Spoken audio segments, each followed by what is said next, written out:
তিনটে করে সর্বোচ্চ বাচ্চা নিতে পারবে। একটা বেড়ি দুইটা বেড়া নিয়ে জনসংখ্যা বাড়বে। ওই বেড়াটা আরো বেশি দিবি। আর মিষ্টি দিয়ে গেলে খাবার সারা নিয়ে বসি কেন? জলদি দেয় না। আমার মামু বাবুসি তার বাড়ি ভাড়িয়া পাড়াত মুড়া সব করে, হ্যাঁ পাতা কবিত করে ঝোল না হলদি, হ্যাঁ এই বেটা নদীর পানিতে তো হইছে অভ্যাস। মুরগির গুড্ডা ফিসে হ্যাঁ, মুরগির মাংসের গুড্ডা দিছে হাতে চাপে যে ছানা মেনা হয়ে মারা গেছে। এই ননি এখন এখানে সেনাবাহিনী আসছিল বুঝছেন, এখন যা কই সেনাবাহিনী আসছিল, এখন সেনাবাহিনী এসে দেখে গেল।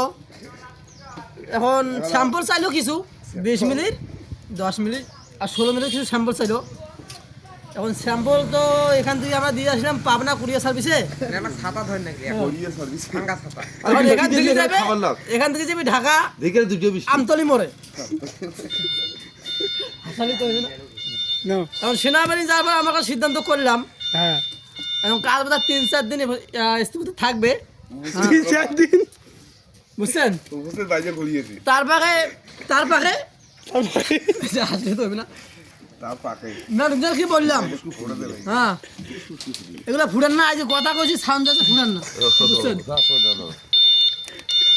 আমার খুল মামাই বললো ভাই বলে তাহলে আমরা না, আমার তো ভাগিনা হয় মামু হয়, আমার ভাগিনা হলো বলে ভাই তাহলে আমরা বাড়ি যাই নাকি, বাড়ি যেয়ে ঘুরে আসি 3-4 দিন, যদি কাজ বাজ নাই তাহলে এখানে 3 জন থাক, যদি রিং টিং টানাটা টানবে আর না হলে বাড়িতে ঘুরে আসি।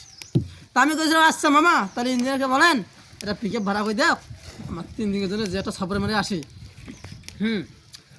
এখন 16 ডিসেম্বর তো পালন করে পাইও না বাড়ি, কার জন্য? হ্যাঁ এখন টেস্টে যে কদিন আইবে সেনাবাহিনী যে কদিন কি কইবে, হ্যাঁ কইবে না কইবে, আর গ্যারান্টি আছে। আগের 13টা নয় দেয় দেখেন ফেরত হচ্ছে, এই দেখাও ফেরত হচ্ছে ভাই, এটা তো কি আর কম দুঃখের কথা। বাইরের লোক দেখাও, বাইরে দেখো, এই যে দেখো ওই দেখো বিল খাইতে খেতে শরীর চলে না, টয়লেট যা শুরু গেছে। আর ওটা দেখো রি, এই দেখো আমার বিয়ে টেনছে রিং, ধরো ভাসে ধরো দেখো দেখো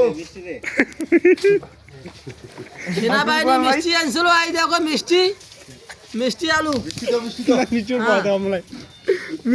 এখন সেনাবাহিনী আনছে আলু, সেনাবাহিনী বলে এইটা সকালবেলা কি করে নাস্তা খায়, হ্যাঁ কথা না শুনলি এখন আসলে বলে সেনাবাহিনী কইছে যদি আমার কথা অবাধ্য যদি হন তাহলে আলু খাইতে হবে, কেশিরের মতো আলু খাইতে হবে কাঁচায়, এবারে সেনাবাহিনীর অভ্যাস। তোমাকে তেমনি চাই দিবেন, চাই দিবেন।